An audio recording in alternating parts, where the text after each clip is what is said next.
I lay there, cold and unmoving, the rhythmic beep of the heart monitor punctuating the sterile silence of the hospital room. My body felt like lead, but my mind was sharp, razor sharp.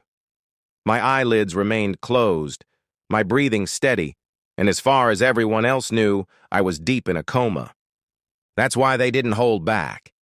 I could hear their voices, low at first, whispers bleeding through the fog of medication, until the fog cleared completely. My brother's voice, sharp and cutting, my mother's calculating tone, and my father's gruff indifference. They were planning to take everything I had built, my company, my wealth, my legacy, and they were laughing about it. They thought I was powerless. They were wrong. Chapter 1. The Black Sheep. I was born into a family that never wanted me.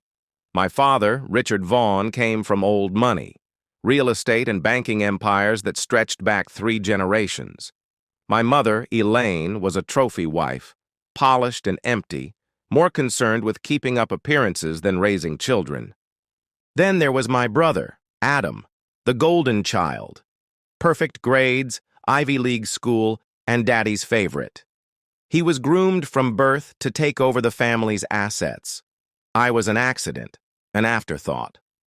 From the moment I could walk, I was treated like a burden. Adam got the best tutors, the best schools, and constant praise. I got the leftovers. I remember the way my father would dismiss me when I tried to show him something I'd made. The cold, "That's nice, son," before he turned back to Adam's latest achievement. Elaine was no better.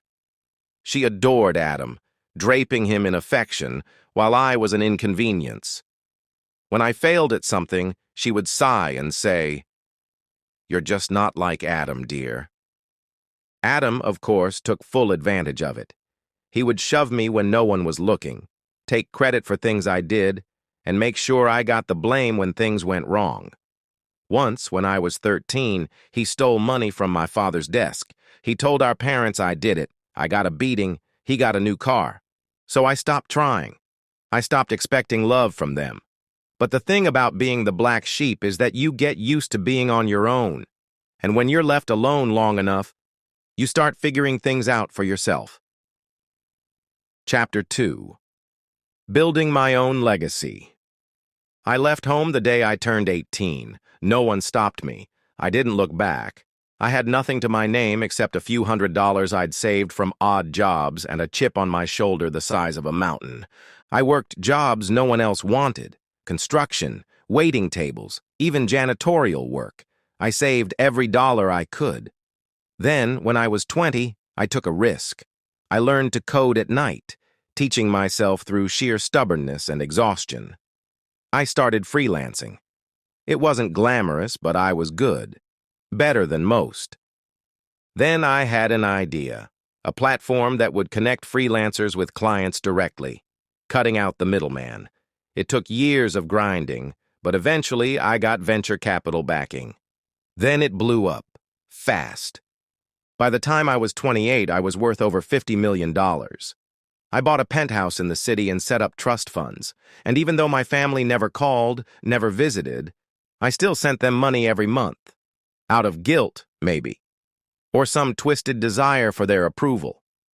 But they never called to say thank you. They only called when they needed more. Chapter 3. The Fall. It was a car accident that landed me in the hospital. A rainy night, bad visibility. A truck ran a red light.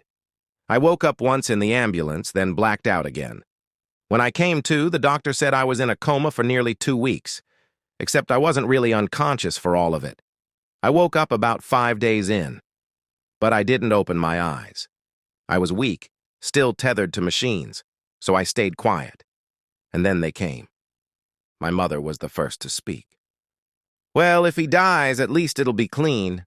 My brother chuckled. "Yeah, but we need to get ahead of the will. He's worth too much for us to leave it to chance." "What if he lives?" my father asked. Adam's voice was cold. "We'll make sure he doesn't. A little adjustment to his medication would handle that.